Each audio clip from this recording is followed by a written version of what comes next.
Hi. Before starting the chapter, let's talk about the teaching methodology that I will be using throughout the year. See, each and every chapter, if you want to solve practical problem, you need proper understanding and proper concept clearance of that particular chapter. So, this we will be doing with the help of the concept videos. For each and every chapter, you will get 2-3 concept videos, and in that concept video, I will explain each and every fundamental, every terminology and every concept in depth.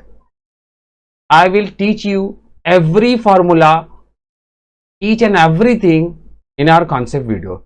So before solving any practical question, go through with these concept videos as many times as you can, and if possible, write it down and learn it by heart. So today we are going to study chapter number 7, Bills of Exchange, and in this chapter the learning objective will be meaning of bills of exchange, the governing law related to the bills of exchange, and parties of bills of exchange, due date of bills of exchange, and so on. So let's begin. Definition किसने दिया वो देखते हैं. The Negotiable Instrument Act 1881 के section 5 में define किया गया है बिल्स ऑफ एक्सचेंज. सबसे पहले मैं आपको यह बताता हूं कि भाई नेगोशिएबल इंस्ट्रूमेंट क्या होता है. आफ्टर दैट इस एक्ट के बारे में हम स्टडी करेंगे. तो चलिए नेगोशिएबल इंस्ट्रूमेंट स्टार्ट करता हूं. क्या है नेगोशिएबल का मतलब होता है transferable. Negotiable means transferable and instrument means written document. तो इससे एक मीनिंग निकल के आती है. वो क्या मीनिंग हो सकती है जरा गेस कीजिए. नेगोशिएबल इंस्ट्रूमेंट का मतलब होता है the written document which can be transferred. तो आपके मन में यह भी ख्याल आ रहा होगा कि सर ये किसे ट्रांसफर किया जा सकता है. It can be transfer to any of the person, any of the party. How many times can it be transferred? The answer is it can be transferred as many times as you want. इसे कितनी भी बार आप transfer कर सकते हैं, जितनी बार चाहिए उतनी बार ट्रांसफर किया जा सकता है. तो who can transfer it? The bearer or the order on the order for which is the bill has been made. तो आपने देखा कि भाई बिल ट्रांसफर होता है और कौन करेगा? या तो बेरर करेगा या फिर जिसके नाम पे बिल बना हुआ है उसके ऑर्डर से वो ट्रांसफर किया जा सकता है. And that also the order must be unconditional. There should be no condition. The bill will be transferred as it is, because negotiable का मतलब ही होता है ट्रांसफर. ओके, तो अब बात करते हैं कि जो नेगोशिएबल इंस्ट्रूमेंट एक्ट है ये क्यों बनाया गया. 1881 में ऐसा क्या हुआ होगा कि नेगोशिएबल इंस्ट्रूमेंट के लिए एक अलग से एक्ट बनाना पड़ा. चलिए एक एग्जाम्पल के साथ समझते हैं. We have a customer here. ये कस्टमर है. आप तो जानते हैं कस्टमर क्या होता है? किंग होता है. Customer is king. तो भाई कस्टमर इसको क्यों कहते हैं? Because they demand goods and services. Customer क्या करता है? गुड्स की डिमांड करता है. Goods and services. जानते हैं ये गुड्स और सर्विसेज की डिमांड कैसी होती है? डेली बेसिस पे की जाती है. क्या आप पैसे भी डेली बेसिस पे कमाते हैं? नहीं. आप काम तो करते हैं पर इनकम हमारी जो होती है वो मंथली हो सकती है, वीकली भी हो सकती है. क्लियर? बट डेली बेसिस पे आपको सैलरी नहीं दी जाती। तो पेमेंट कैसे करेंगे आप डेली बेसिस पे, प्रोडक्ट को डेली बेसिस पे कैसे खरीदेंगे, इसके लिए हम क्या करते हैं, क्रेडिट बेसिस का यूज करते हैं। तो क्रेडिट बेसिस क्या है भाई, पैसे न देके डायरेक्ट सामान ले लेना यानी उधारी ले लेना। अब आपने पैसे नहीं दिए और सामान ले लिया, क्या ये पॉसिबल है? क्या कोई भी शॉपकीपर आपको ऐसे सामान दे देगा? हाँ हाँ दे सकता है। कब? जब आप एक विश्वास बना ले, ट्रस्ट बना ले उसके साथ, तब। तो क्रेडिट तभी मिलता है जब ट्रस्ट होता है। ठीक है, ये तो भाई कस्टमर की बात हो गई। चलिए अब सेलर के पास चलते हैं और जानते हैं कि वो क्रेडिट क्यों देना चाहता है। ऐसा क्या है कि वो चाहता है कि क्रेडिट दे दे और कुछ समय के लिए पैसों के लिए इंतजार करे, डायरेक्ट कैश बेसिस पे नहीं बेच के उसने क्रेडिट क्यों अलाउ किया? समझते हैं।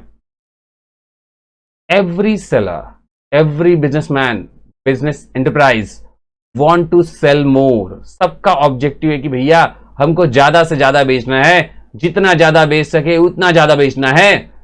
और एक बात और आपको बता दूं, हर एक बंदा यह जानता है कि क्रेडिट बेसिस पे जब आप बेचेंगे तो आपकी सेल्स बढ़ जाएगी। क्यों भाई? होता क्या है, क्रेडिट बेसिस जो होता है that motivates the customer to increase their spending habit. आप जब सामान खरीदने जाते हैं, यदि शॉप पे आपको पैसे नहीं देने हैं तो जब मर्जी में आएगा आप जाके सामान ले आएंगे। भले ही आपको मंथ एंड में और मंथ के स्टार्टिंग में पेमेंट करनी हो, बट फिर भी क्रेडिट बेसिस में स्पेंडिंग हैबिट बढ़ जाती है। द नेक्स्ट थिंग कि भाई ये एक कंपिटिटिव एडवांटेज के लिए भी फायदेमंद है। कंपिटिटिव एडवांटेज क्या होता है सर? जो सेलर है उसके लिए कंपिटिटिव एडवांटेज का मतलब ये हुआ कि फॉर एग्जांपल आप किसी सेलर से प्रोडक्ट लेते हैं, ठीक है, आपको उसके टर्म्स एंड कंडीशन अच्छे नहीं लगे तो आप किसी और से लेने लग जाएंगे। But if he allows you credit then you will not shift, you will buy the product from that shop only। तो क्रेडिट बेसिस अलाउ करने की वजह से कस्टमर इसके बंध जाते हैं, एक ही जगह से सामान लेने लग जाते हैं। और जानते हैं जब एक ही जगह से सामान लेंगे तो भाई एक आप फिक्स हो गए उसके लिए, fix customer. This helps in gaining the competitive advantage. भाई आप जो सेलर होगा उसके कॉम्पिटिटर्स होंगे, पर फिर भी कॉम्पिटिटर रहने के बावजूद भी आप उससे ही प्रोडक्ट ले रहे हैं, यानी उसे मिल गया कॉम्पिटिटिव एडवांटेज इन मार्केट। अब देखिए भाई, जब क्रेडिट देगा तो रिस्क तो बनता है। रिस्क होगा, कैसा रिस्क? एक तो भाई सबसे बड़ा रिस्क उसके लिए है कि कैश फ्लो रुक जाएगा। जो कैश फ्लो का मतलब समझते हैं, पैसे जो उसके पास आने वाले थे वो नहीं आएगा और सामान चला जाएगा। क्लियर? तो कैश फ्लो रुक गया।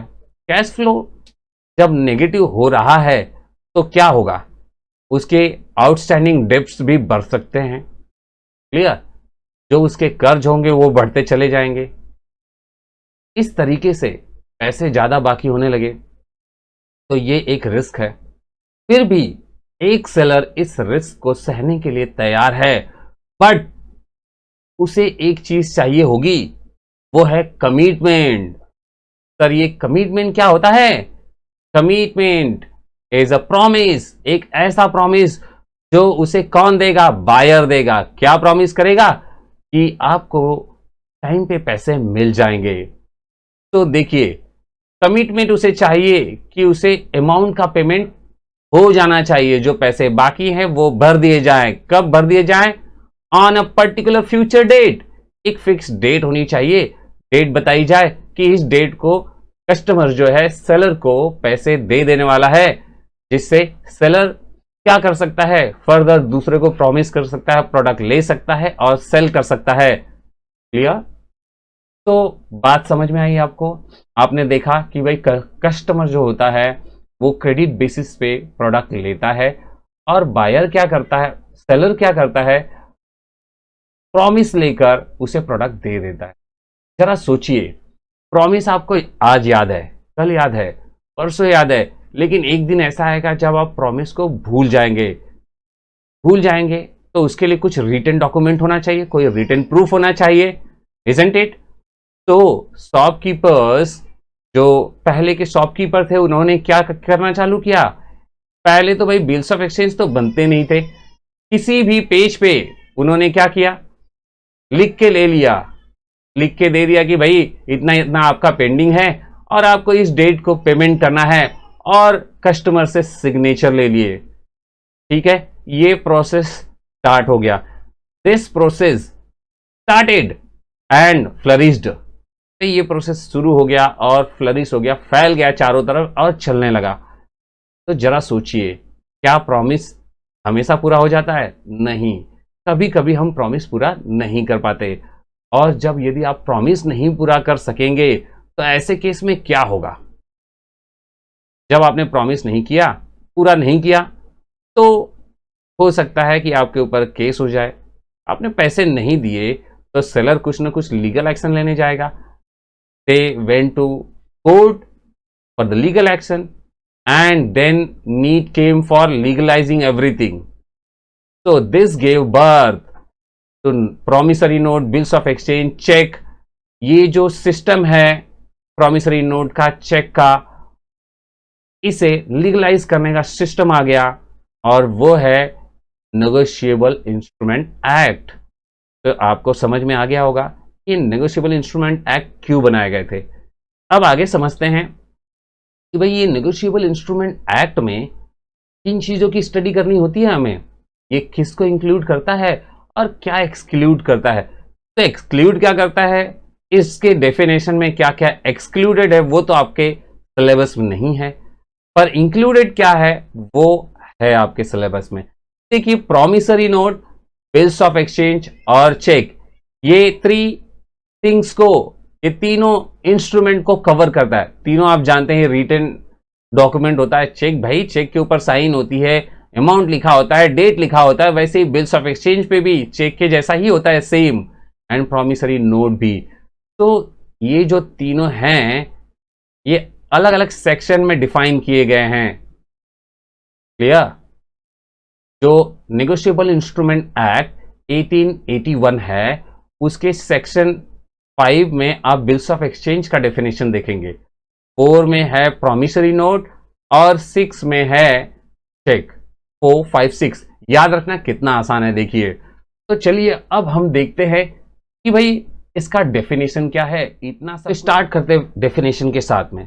यहां आप देख सकते हैं डेफिनेशन में क्लियरली लिखा हुआ है, क्या लिखा है कि भाई ये जो बिल्स ऑफ एक्सचेंज है, A bill of exchange is an instrument in writing। पहले ही डिस्कस हो चुका है कि ये एक इंस्ट्रूमेंट है, ये भी हमने डिस्कस किया कि ये राइटिंग में होता है, लिखा गया रहता है, लिख के बनाया जाता है। कंटेनिंग एन अनकंडीशनल ऑर्डर, इसके ऊपर कोई कंडीशन नहीं लिखी है, बस ऑर्डर दिया गया है कि जिस बंदे का नाम है उसे पेमेंट करना ही होगा। साइन बाय मेकर, मेकर इसको साइन करता है, जो इसे बनाता है वो साइन करता है। Directing a certain person, sign करने के बाद ये इसके ऊपर लिखा होता है डायरेक्शन कि भाई आपको पेमेंट करना है। टू पे a certain some of money, कुछ अमाउंट पे करना है, इतना अमाउंट पे करना है, उसके ऊपर लिखा होगा। ओनली टू और टू द ऑर्डर ऑफ, ये लिखा होगा कि भाई किसको पेमेंट करेंगे आप, या फिर उसके कहने पे आप किसको पे करेंगे। To order of certain person और to the bearer of the instrument. Bearer कुछ भी नहीं लिखा है, तो भाई किसको आप पेमेंट करने वाले हैं? बेरर को, जिसके हाथ में वो इंस्ट्रूमेंट है आप पैसे उसी को देंगे। तो भाई ये कस्टमर जो है वो क्या करेगा, वो इसकी पेमेंट करेगा और सेलर पेमेंट को कलेक्ट करेगा। कलेक्ट कैसे करेगा? Either he will collect the money or he will send any third party to collect the payment of bills of exchange। bills of exchange के लिए क्या क्या होता है भाई, एक दिन सामान खरीदने आएगा बंदा, सामान खरीदने के बाद वो बिल के ऊपर उसका एक्सेप्टेंस लेगा, सिग्नेचर करवाएगा कि इतना अमाउंट है, इस डेट को आप पे करने वाले हैं, और फिर जैसे ही सिग्नेचर मिल जाएगा, पीरियड मालूम पड़ जाएगा कि इतने पीरियड के बाद सामने वाला बंदा जो है पेमेंट करने के लिए रेडी है, उतने पीरियड तक उस बिल को आपको संभाल के रखना होगा। और फिर जब पेमेंट की डेट आ जाएगी तो आप वो जाएंगे, बिल दिखाएंगे और पैसे ले लेंगे। ये तो भाई बिल्स ऑफ एक्सचेंज की प्रोसीजर है। इसके आगे डिटेल में क्या प्रोसीजर है हम अगले वीडियो में सीखेंगे। आगे सीखते हैं डेफिनेशन के बाद पार्टीज के बारे में कि भाई इससे रिलेटेड पार्टीज कौन कौन सी है। पहले देखते हैं कि भाई इसका जो पार्टी समझते हैं आप? अरे भाई पार्टीज का मतलब ये हुआ कि जैसे मैं परचेज और सेल की बात करूं तो एक बायर होगा जो खरीदने के लिए जाएगा सामान, और एक सेलर होगा जो सामान बेचेगा। बट कभी कभी ऐसा भी होता है कि बायर और सेलर के बीच में एक थर्ड पर्सन भी आ जाता है, और वो होता है एजेंट, जो दोनों को, बायर और सेलर को कनेक्ट करने का काम करता है, जैसा कि आप जानते हैं। तो आगे की बात करते हैं parties of bills of exchange. इसके लिए कौन कौन सी पार्टीज है? पहला जो है वो है ड्रॉवर। अब ये ड्रॉवर क्या होता है? अरे भाई जो बिल को बनाता है। सर क्या बिल कस्टमर बनाता है? नहीं भाई, बिल कस्टमर कैसे बनाएगा? कस्टमर को तो सामान लेने से मतलब है। आप जब जाएंगे सामान लेने के लिए तो क्या बिल पहले प्रिंट करवाएंगे और उसके पास जाएंगे? नहीं, ये बिल प्रिंट करवा के कौन रखेगा? बिल्स ऑफ एक्सचेंज किसके पास होता है? शॉपकीपर के पास होता है। उसे ये प्रिंट करा के रखना होता है। जब तक, जानते हैं आप, जब तक कस्टमर उसके ऊपर साइन नहीं कर देता, बिल्स ऑफ एक्सचेंज एक जस्ट ड्राफ्ट के रूप में होगा। ड्राफ्ट यानी खाली एक बना हुआ स्ट्रक्चर है, उसकी कोई वैलिडिटी नहीं है। This clear? अब यानी ड्रॉवर कौन हो गया? द पर्सन हु ड्रॉज और मेक द बिल। जो बंदा उस बिल को बनाता है वो होता है ड्रॉवर। यानी ड्रॉवर यहां पे कौन हो गया? सेलर हो गया, जो सेल कर रहा है। अब आते हैं नेक्स्ट जो बंदा है वो है ड्रॉई। ड्रॉई कौन? कस्टमर, सामान खरीदने वाला, जिसने सामान खरीदा है उसे साइन करना पड़ेगा। The person on whom the bill is drawn. ये आपको लर्न करना होगा, याद रखिए, ऑब्जेक्टिव्स के लिए बहुत इंपॉर्टेंट है। The person on whom the bill is drawn, वो बंदा जिसके ऊपर बिल बनाया जाता है, जिसके लिए बिल बनाया जाता है, वो है ड्रॉई। अब आगे देखते हैं द थर्ड पर्सन। तीसरा बंदा भी कभी कभी इन्वॉल्व हो सकता है, वो है पेई। भाई जिसको आप पेमेंट करेंगे तो कभी कभी पेमेंट आप सेलर को कर सकते हैं, या फिर सेलर ने उसे इंडोर्स किया होगा तो उसको पेमेंट कर सकते हैं। तो भाई पेई या तो सेलर खुद हो सकता है, और द थर्ड पर्सन, तो the person in whose favour the bill is drawn, जिसके लिए बिल ड्रॉ किया जाता है वो पेई कहलाता है। और दूसरा आप डेफिनेशन दे सकते हैं, the person to whom the amount of the bill is to be paid. ऐसा बंदा जिसको बिल की जो अमाउंट है पे करनी है, आप जिसको वो पैसे देने वाले हैं, वो क्या कहलाएगा? पेई कहलाएगा। तो हमने सीखा भाई इसके लिए 3 पार्टीज इन्वॉल्व हैं। कौन कौन सी? पहला है ड्रॉवर, उसके बाद है ड्रॉई, और उसके बाद है पेई। ये तीनों टर्मिनोलॉजीज को बहुत ध्यान से देखिए, हर एक क्वेश्चन में इसका यूज करने वाले हैं हम, इसीलिए इतना डिटेल में सीख रहे हैं। अब चलते हैं आगे की कहानी, acceptance of bills of exchange. ये acceptance of bills of exchange क्या है?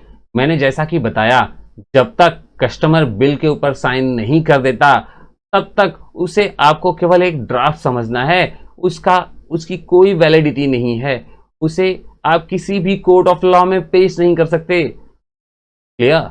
उसे आप कहीं पे भी यूज नहीं कर सकते। That will not be acknowledged as डेब्ट। तो ये डेब्ट का एक्नॉलेजमेंट बनने के लिए इसे क्या करना होगा? आप सोच रहे हैं एक्नॉलेजमेंट क्या? अरे भाई डॉक्यूमेंट, डेब्ट का डॉक्यूमेंट कि पैसे बाकी हैं। देखते हैं व्हेन, जब क्या होता है, ड्रॉई science the bill of exchange. ड्रॉई जाएगा, सामान खरीदेगा और पैसे नहीं देगा तो बंदा क्या करेगा? सेलर बोलेगा भैया इसके ऊपर साइन कर दीजिए, तो वो साइन करेगा। और जैसे ही वो साइन करता है, विथ हिज नेम, अपना नाम लिखेगा, विथ डेट, और डेट लिखेगा, विद द वर्ड्स एक्सेप्टेड, या डेट लिखेगा जिस दिन साइन कर रहा है वो, ठीक है। और क्या लिखेगा? Accepted word. वहां पे आपको ऐसे लिखना है कि भाई एक्सेप्टेड, मैं स्वीकार करता हूं कि इसका पेमेंट करने वाला हूं। क्लियर? जितना अमाउंट इस पे लिखा है उतना अमाउंट मैं दूंगा प्रिस्क्राइब्ड डेट के दिन, ठीक है। एक्सेप्टेड एंड दिस एक्ट, तो बोला जाता है कि भाई ये बिल एक्सेप्ट हो गई, और जैसे ही बिल एक्सेप्ट हो जाएगी, and this act of drawee is called as acceptance of bill, जो काम उसने किया इस काम को एक्सेप्टेंस ऑफ बिल कहा जाता है। तो आगे बढ़ते हैं। अब जब एक्सेप्टेंस की बात आती है तो भाई दो पार्टीज हो गए, एक एक्सेप्ट करने वाला और एक जिसके लिए एक्सेप्ट किया है। तो एक्सेप्टर कौन हुआ? The person who accepts the bill. तो इस हिसाब से आप जरा सोचिए एक्सेप्टर कौन हुआ? ड्रॉवर हुआ कि ड्रॉई हुआ? अरे भाई ड्रॉई हुआ, उसी ने एक्सेप्ट किया है बिल को। और नेक्स्ट देखते हैं एक्सेप्टी। एक्सेप्टी कौन हो गया? जिसके लिए बिल को एक्सेप्ट किया गया है। इट मींस कि भाई एक्सेप्टी हो गया seller, the person for whom the bill is accepted. जिस बंदे के लिए बिल को एक्सेप्ट किया गया है वो क्या कहलाएगा? एक्सेप्टी कहलाएगा, यानी सेलर। तो आपने समझा कि भाई इससे रिलेटेड पार्टीज कौन कौन सी हैं। चलिए अब आगे बढ़ते हैं, इंडोर्समेंट की कहानी समझते हैं। सर ये इंडोर्समेंट क्या होता है? अरे भाई हमने डिस्कस किया था कि जो बिल है वो नेगोशिएबल है, मींस ट्रांसफरेबल है, आप उसको n number of time transfer कर सकते हैं। ट्रांसफर वर्ड को इस चैप्टर में इंडोर्समेंट के नाम से जानेंगे हम। इंडोर्समेंट, इंडोर्स कर देने का मतलब होगा बिल किसी थर्ड पर्सन को ट्रांसफर कर देना, ठीक है। तो endorsement of the bill means transferring the bill. अब बात करते हैं कि भाई transfer of the bill of exchange by one person to another, इसे हम इंडोर्समेंट कहते हैं। इंडोर्सर और इंडोर्सी के बारे में बात करेंगे। इंडोर्सर कौन होगा? वो बंदा जो बिल को ट्रांसफर करने वाला है। The person who endorses the bill is called as endorser. कौन भाई, कौन करेगा ये काम? जानते हैं कौन करेगा? बिल किसके पास आ जाएगी? सेलर के पास। तो सेलर इंडोर्स करेगा। सर सेलर किसको देगा बिल? सेलर जो है भाई वो भी तो किसी सामान खरीद के लेकर आ रहा है। उसने क्या सामान खुद बनाया है? नहीं, he is not a manufacturer. Maybe, but we are talking about कि भाई वो मैन्युफैक्चरर नहीं है, वो भी कहीं से सामान लेकर आता है, उसे भी कुछ पेमेंट करने होंगे, उसका भी कुछ ड्यू होगा, and he will pay that amount with the help of transferring the bill of exchange. वो सामने वाले को बोलेगा कि भाई देखो पैसे तो नहीं है मेरे पास, बिल ऑफ एक्सचेंज पड़ा हुआ है, चाहिए तो ले जाओ। तो ये तो भाई एक डॉक्यूमेंट है, लीगल डॉक्यूमेंट। अभी आपने सीखा कि इसके लिए एक गवर्निंग लॉ बनाया गया है, नेगोशिएबल इंस्ट्रूमेंट एक्ट बना हुआ है। तो इसकी एक अपनी पहचान है बिल्स ऑफ एक्सचेंज की। इसे आप किसे भी दे सकते हैं और इसके ऊपर लिखा हुआ अमाउंट वैलिड अमाउंट कहलाएगा। तो इंडोर्स करेगा बंदा, इंडोर्सर कहलाएगा। और अब जानते हैं कि ये इंडोर्सी क्या है। इंडोर्सी जिसके लिए इंडोर्स किया होगा, the person whom the bill to whom the bill is endorsed, ऐसा बंदा जिसको बिल इंडोर्स किया जाता है। तो जानते हैं इसे आप पेई भी कह सकते हैं। पेई ही तो हुआ थर्ड पर्सन। थर्ड पर्सन जो है वो क्या कहलाएगा? इंडोर्सी कहलाएगा, क्योंकि हमने क्या किया है, उसी को बिल इंडोर्स किया है, उसी को बिल दे दिया है। उसका नाम मैंने बताया था ना कि भाई इंडोर्स करना है मतलब ट्रांसफर करना है, तो आपको क्या करना पड़ेगा? पहले आपको बिल लेना है, बिल को पलटी करना है, उसके पीछे साइड में नाम लिख देना है कि किसे इंडोर्स किया जा रहा है। अब आपने ये भी सीखा था कि भाई बिल को इंडोर्स हम एन नंबर ऑफ टाइम कर सकते हैं। एन नंबर ऑफ टाइम कर सकते हैं, तो भाई n number of time bill endorse करना है, तो क्या बिल इतना बड़ा होता है कि बहुत सारे लोगों का नाम लिखा जा सकता है? नहीं। नाम लिखते लिखते जब बिल पूरा कंप्लीट भर जाएगा तो आप क्या करेंगे? एक एक्स्ट्रा पेज उसमें अटैच करेंगे, उसके ऊपर नाम लिखना स्टार्ट करेंगे, वो भी भर जाएगा, और एक पेज अटैच करेंगे और उस पर नाम लिखेंगे। तो बिल को कितनी भी बार इंडोर्स किया जा सकता है। It can be endorsed, it can be transferred n number of times. कब तक? लेकिन जब तक उसका पीरियड एंड नहीं हो जाता, जब तक उसकी मैच्योरिटी डेट नहीं आ जाती। लास्ट डेट मैच्योरिटी डेट कहलाएगी।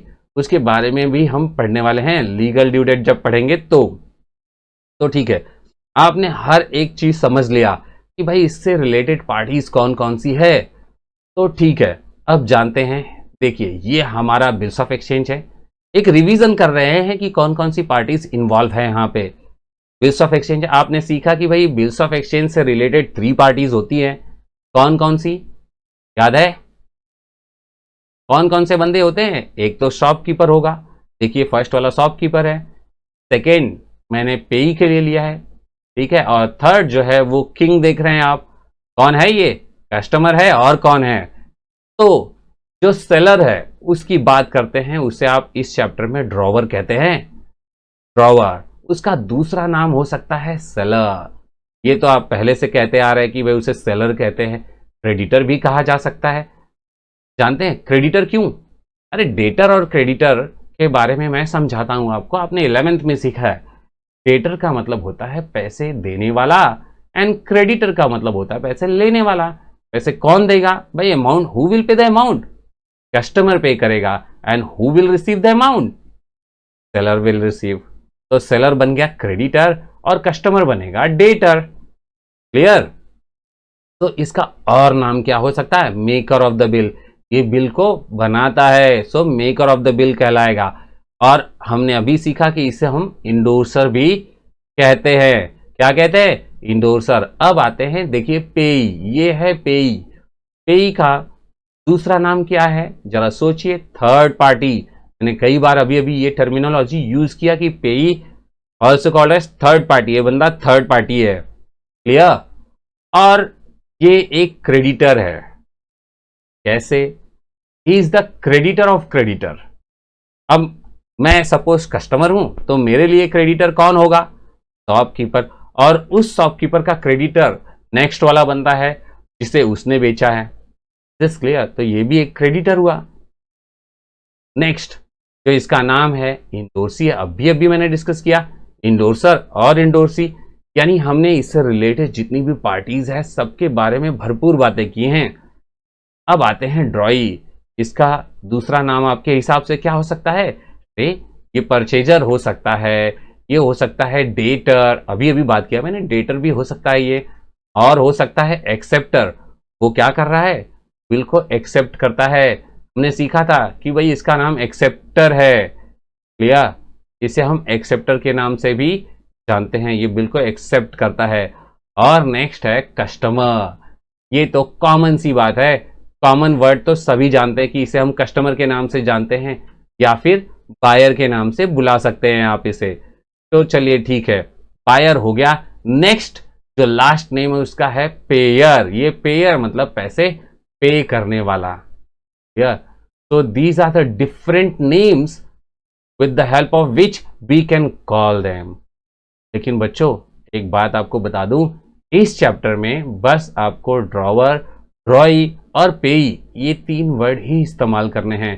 बाकी जो आपने देखा वो सब आपके नॉलेज के लिए है। भैया तो ये कहानी तो यहाँ पे पूरी हो गई। चलिए अब स्टार्ट करते हैं डेट के बारे में। मैंने कहा था कि डेट के बारे में legal due date, nominal due date के बारे में स्टडी करने वाले हैं। ठीक है, ये हमारा बिल्स ऑफ एक्सचेंज है और इसके 3 डिफरेंट डेट्स हो सकते हैं। अब सर ये कौन सी डेट है? पहले तो देखिए, पहले है डेट ऑफ एक्सेप्टेंस। बिल जिस दिन बन गया उस दिन वो एक्सेप्ट नहीं हुआ। एक्सेप्ट कब होता है? बिल बनने से कुछ नहीं होता है। मान लीजिए शॉपकीपर ने बिल बना के रख दिया, हम जब तक जाके एज अ कस्टमर हमने साइन ही नहीं किया तो बिल वैलिड नहीं है। तो एक्सेप्टेंस जिस दिन होता है उस दिन से बिल वैलिड होती है, तो वहां से काउंटिंग स्टार्ट की जाती है। तो डेट ऑफ एक्सेप्टेंस एक हो गया।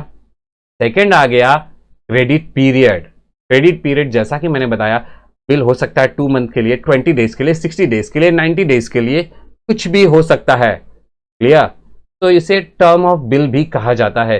ये बहुत इंपॉर्टेंट कॉन्सेप्ट है, इसे बहुत ध्यान से देखिए, because while solving the question ये आपको क्वेश्चन में आ सकता है।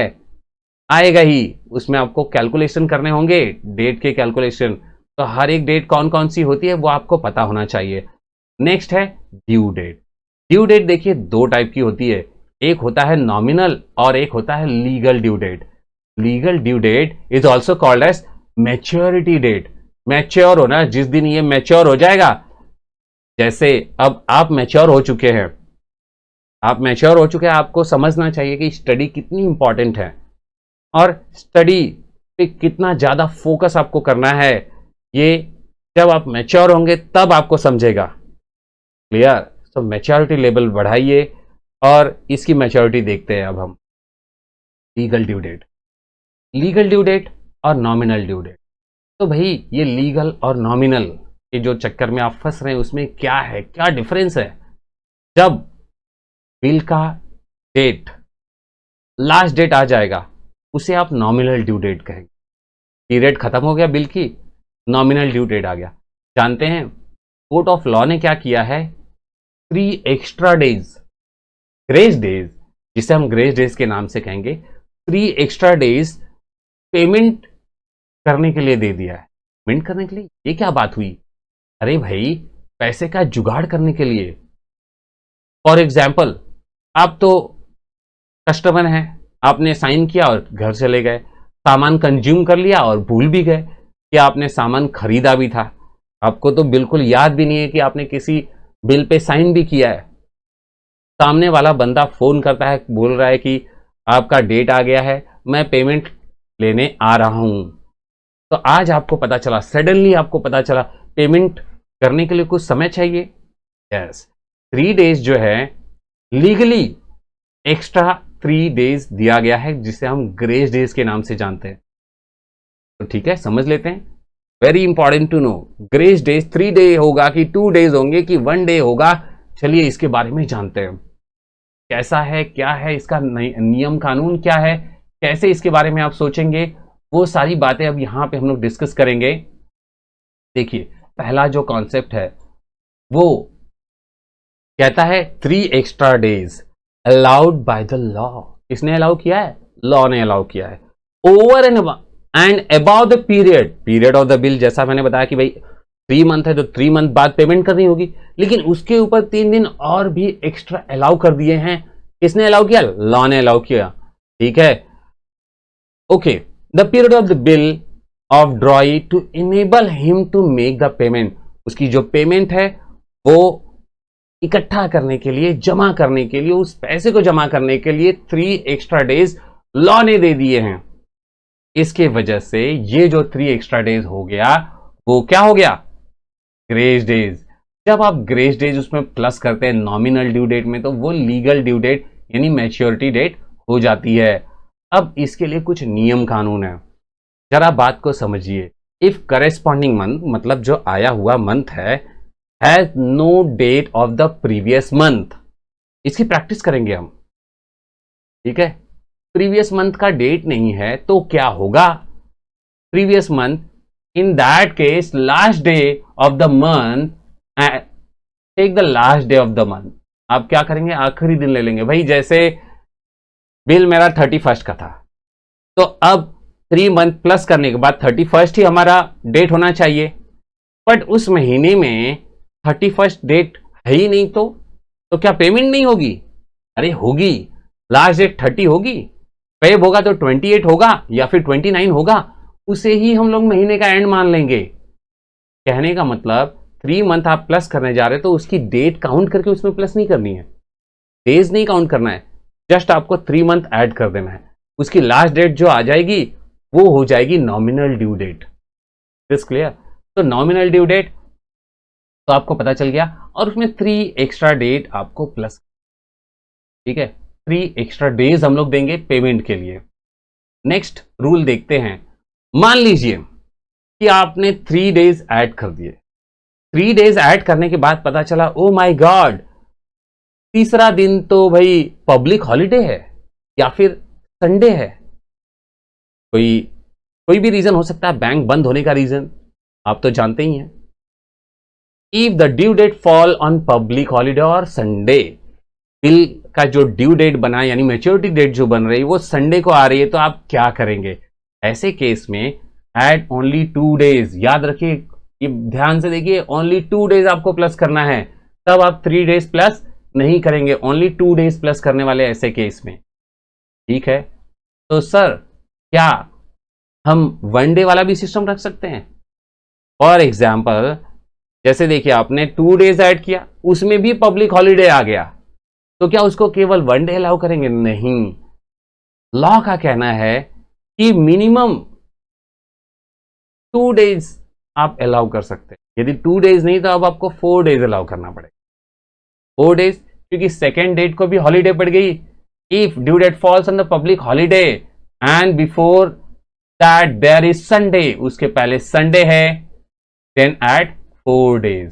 देखा आपने, ऐसे केस हो सकते हैं कि भाई जिस दिन आपने 3 डेज प्लस किया उस दिन आ गया कोई ना कोई रीजन है, छुट्टी का रीजन है, उस दिन हॉलीडे रहने वाली है, उसके एक दिन पहले संडे आ गया, अब 2 दिन हॉलीडे हो गया, दोनों दिन हॉलीडे हो गया, तो क्या उसको 1 डे अलाउ करेंगे? नहीं, ऐसे केस में उसको 4 डेज।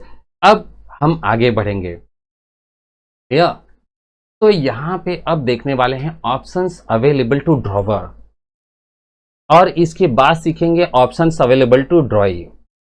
बट ये जो है आपको इस वीडियो में मैं नहीं सिखाने वाला, बिकॉज इसके अंदर आपको डिटेल में सीखना होगा। इसके ऊपर डिपेंड करता है जर्नल एंट्री, और बहुत सारी जर्नल एंट्री बनने वाली है।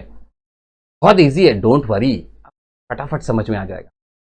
केवल इसके नाम ले लेता हूं इस वीडियो में, नेक्स्ट वाले वीडियो को जरूर देखिए, वहां हम डिस्कस करेंगे कि ये जो नाम है उससे जर्नल एंट्री कैसे बनाई जाती है, और जर्नल एंट्री बनाने के बाद उसके नेक्स्ट वीडियो में तो सीखेंगे। पहले इसकी तो बात कर ले। चलिए, तो भाई पहला जो बात है, जो पहला ऑप्शन अवेलेबल है, जैसे मैं सपोज सेलर हूं, मेरे हाथ में बिल लग गया, ओए लॉटरी लग गई, लॉटरी लग गई। अरे लॉटरी नहीं लगी भाई, बिल लगा है हाथ में। उस बिल का मैं क्या कर सकता हूं भाई? क्या कर सकता हूं? एक काम कीजिए, 2 महीने का बिल है, 2 महीने तक उसको रखिए ड्रॉअर में संभाल के, चार डालिए, और क्या करेंगे। ठीक है, 2 मंथ तक आप रख सकते हैं। इस कॉन्सेप्ट को कहा जाता है the bill is retained. Bill को आपने अपने पास रखा, अपने पास रखा रहा, रखे रहे, बिल इज रिटेन्ड। अब आगे बात करेंगे next, when bill is discounted with the bank. मैं उस बिल को बैंक को दे के और उससे पैसे ले सकता हूं, ऐसा भी ऑप्शन अवेलेबल है। ये बिल वैलिड है, बहुत ज्यादा वैलिड है, इसलिए उसके पैसे हमें टाइम से पहले मिल सकते हैं। बैंक क्या करेगा, कुछ पैसे लेगा और बाकी दे देगा। ठीक है, नेक्स्ट, मैं उसे इंडोर्स कर सकता हूं। हमने अभी भी सीखा था इसके पहले इंडोर्समेंट का केस। भाई बिल किसी थर्ड पार्टी को दे देते, कब देंगे? जब थर्ड पार्टी वाला हमको फोन करेगा कि भैया आपका पैसा बाकी है, हमें दे दीजिए, बहुत जरूरत है। तो हम कहेंगे देखो भाई पैसे तो नहीं है, हमारे कस्टमर ने हमको पैसे नहीं दिए हैं, लेकिन एक बिल दे रखा है, यदि आपको चाहिए तो ले लीजिए। तो वो बिल ले लेगा और उसे इस तरीके से, वो भी ऑप्शन अवेलेबल है उसके लिए, जाके डिस्काउंट कराए या जो करना है करे, हमें क्या, लेकिन बिल हम इंडोर्स कर सकते हैं। नेक्स्ट है bill is send to bank for collection. अब ये क्या है? मान लीजिए जो सेलर है वो बड़ा ही आलसी टाइप का है, बिल रख के भूल जाता है, उसे बिल्कुल नहीं याद आता। अब डेट आ गई, nominal due date, legal due date, आप देख रहे कितना झमेला है। Legal due date, maturity period आके चला गया और हम उसके पास पैसे लेने नहीं गए। कुछ दिन बाद अचानक से बिल देखते हैं और सोचते ओ माय गॉड, पेमेंट लेने तो मैं नहीं गया। अब क्या होगा? क्या वो पेमेंट देगा मुझे? उसको फोन करेंगे तो बोलेगा भाई पेमेंट आपका मैं रख के इंतजार कर रहा था, आप नहीं आए, वो खर्च हो गए, अब एक काम कीजिए, 1-2 महीने और इंतजार कीजिए। इस तरीके से तो आप पैसे लेके फिर अटक जाएंगे भाई। अब आपका बिजनेस तो नहीं चल पाएगा, क्योंकि आप ऐसे भुलक्कड़ हैं, भूल जाते हैं। ऐसे केस में बैंक ने ऑप्शन दिया है कि बिल हमारे पास लाके जमा कर दीजिए, हम आपका पैसा कलेक्ट करेंगे और लाके आपके अकाउंट में जमा कर देंगे। ये सारे ऑप्शन अवेलेबल है एक ड्रॉवर के लिए। तो भाई जब ड्रॉवर के पास ऑप्शन है तो ड्रॉई के पास भी तो होगा। देखिए ड्रॉई के पास जो ऑप्शन है वो खुलते हैं मैच्योरिटी डेट के दिन, जिस दिन बिल मैच्योर हो जाती है उसी दिन सारा खेल शुरू होता है। अब कस्टमर के पास जाऊंगा मैं पैसे लेने के लिए, तो कस्टमर बोलेगा कि भाई आइए बैठिए, चाय पिलाता हूं और पैसे ले जाइए। बिल ले लेगा, पैसे दे देगा, ऑनर कर लिया उसने, bill is honoured. Next case है बिल इज डिसऑनर्ड। उस दिन पैसे उसके पास नहीं है, वो बोलेगा अरे भाई साहब मेरे पास पैसे नहीं है, मैं बिल को डिसऑनर कर रहा हूं, I can't give the money. Bill is dishonour with noting charges. अब ये क्या केस है? नोटिंग चार्जेस वाला जो केस है वो थोड़ा हटके है। क्या होता है, आप जैसे ही पहुंचे घर में, देखिए माय गॉड ये तो बड़ा गुंडा है, 4 आदमी वहां खड़े हैं बंदूक लेके, 2 आदमी आगे खड़े हैं, आप देख के डर गए, अंदर जा रहे हैं। जैसे ही आपने उसको बिल दिखाया, उसने बिल आपके मुंह पे फेंक दिया, तो ये कैसा बिल है, भाग जाओ इधर से, पेमेंट नहीं करूंगा। तब तो आप डर जाएंगे। क्लियर? ऐसे केस में डरने की कोई बात नहीं है, हम चुपचाप उससे झगड़े नहीं करेंगे, बिल लेके आएंगे और चले जाएंगे लॉ, कोर्ट ऑफ लॉ के पास। वहां आपको मिलेगा एक बंदा है जो नोटरी करता है, उसकी नोटरी करेगा, लेकिन उसे जानते किस नाम से बुलाते हैं हम? Notary public. है बंदा अकेला, बोलते हैं नोटरी पब्लिक। क्यों नोटरी पब्लिक है? उससे हम बिल नोटरी करवा लेंगे और फिर लेके जाएंगे, जेरोक्स रख लेंगे और उसके पास पहुंच जाएंगे और उससे झगड़े कर लेंगे, पेमेंट के लिए मांग कर लेंगे। नहीं देगा तो भाई कोर्ट है ना वसूलने के लिए, आप फिक्र क्यों करते हैं? इसके लिए गवर्निंग लॉ इसीलिए बनाया गया है ना कि पेमेंट नहीं होगी तो आगे लीगल कार्रवाई की जा सके, लीगली कुछ देखा जा सके। ठीक है, नेक्स्ट जो है वो रिन्यूअल ऑफ द बिल। हो सकता है कि वो पैसे नहीं दे पाया, तो वो आपसे रिक्वेस्ट कर सकता है, भाई साहब मेरे पास पैसे नहीं है, मैं आपको कुछ अमाउंट दे देता हूं, बाकी का बाद में दे दूंगा, आपसे प्रार्थना करता हूं।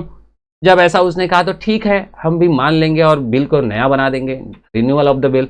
रिटायरमेंट ऑफ द बिल, कुछ ऐसे भी कस्टमर हो सकते हैं जिन्होंने कहा है कि भाई 2 मंथ के बाद पैसे दूंगा, 1 महीने बाद ही मेरे शॉप पे दौड़ा दौड़ा आया, बोलता है अब भाई मेरे पास पैसे हैं, आप एक काम कीजिए बिल को रिटायर कर दीजिए, बिल दे दीजिए और पैसे ले लीजिए। Next one is insolvency of ड्रॉई। ये जानते बच्चे, ये एक ऐसा केस है जिस केस में उसे पैसे मिलने वाले ही नहीं हैं। सामने वाले बंदे के पास जब हम पैसे लेने के लिए गए तो उन्होंने क्या कहा पता है? देखिए भाई साहब पैसे नहीं है, आपको जो करना है कर लीजिए, जैसे वसूलना वसूल लीजिए, I don't have money. In that case what will happen, हम उसका जो भी सामान मिलेगा सब कुछ बेच देंगे और पैसे जितने मिलेंगे उतने में खुश रहेंगे। जो डूब जाएगा सो डूब जाएगा, बैड डेप हो जाएगा, और क्या। ऐसे केस को इंसॉल्वेंसी ऑफ ड्रॉई कहते हैं। ड्रॉई इंसॉल्वेंट हो जाएगा, वो पैसे देने में असक्षम हो जाएगा, वो नहीं दे पाएगा पैसे, और इस तरीके से हम क्या करेंगे, जितना पैसा मिलता है उतना ही लेके चुपचाप चले आएंगे। क्लियर? तो these are the options available to drawee. ये तो ड्रॉई के नखरे हैं, उस दिन स्टार्ट होंगे जिस दिन बिल मैच्योर हो जाएगा। आप समझ गए? यानी हर एक टाइप के जो कस्टमर होते हैं यहां सब डिस्कस किए गए हैं कि ऐसा भी कस्टमर हो सकता है, वैसा भी हो सकता है, कस्टमर इतने टाइप के होते हैं, सबका सब आपको यहां पता चल गया। तो in this video we have discussed all the concepts related to bills of exchange. क्या बात खत्म हो गई? नहीं, अभी और भी कुछ आपको सीखना है जो आपको मैं कॉन्सेप्ट वीडियो 2 में सिखाने वाला हूं। और आपने देखा जो भी ये कहानियां मैंने सुनाया, इस कहानी को कॉन्सेप्ट नंबर 2 में जर्नल एंट्री के साथ सीखना है। हर एक चीज परफेक्ट तरीके से इस वीडियो में डिस्कस नहीं कर सकता क्योंकि एक बहुत लंबी वीडियो हो जाएगी। तो नेक्स्ट वाले कॉन्सेप्ट वीडियो में मिलते हैं, तब तक के लिए bye bye, thanks for watching. Video पसंद आई हो तो लाइक कीजिए and share with your friends, and don't forget to subscribe our YouTube channel and press the bell icon for all the notifications. Bye bye.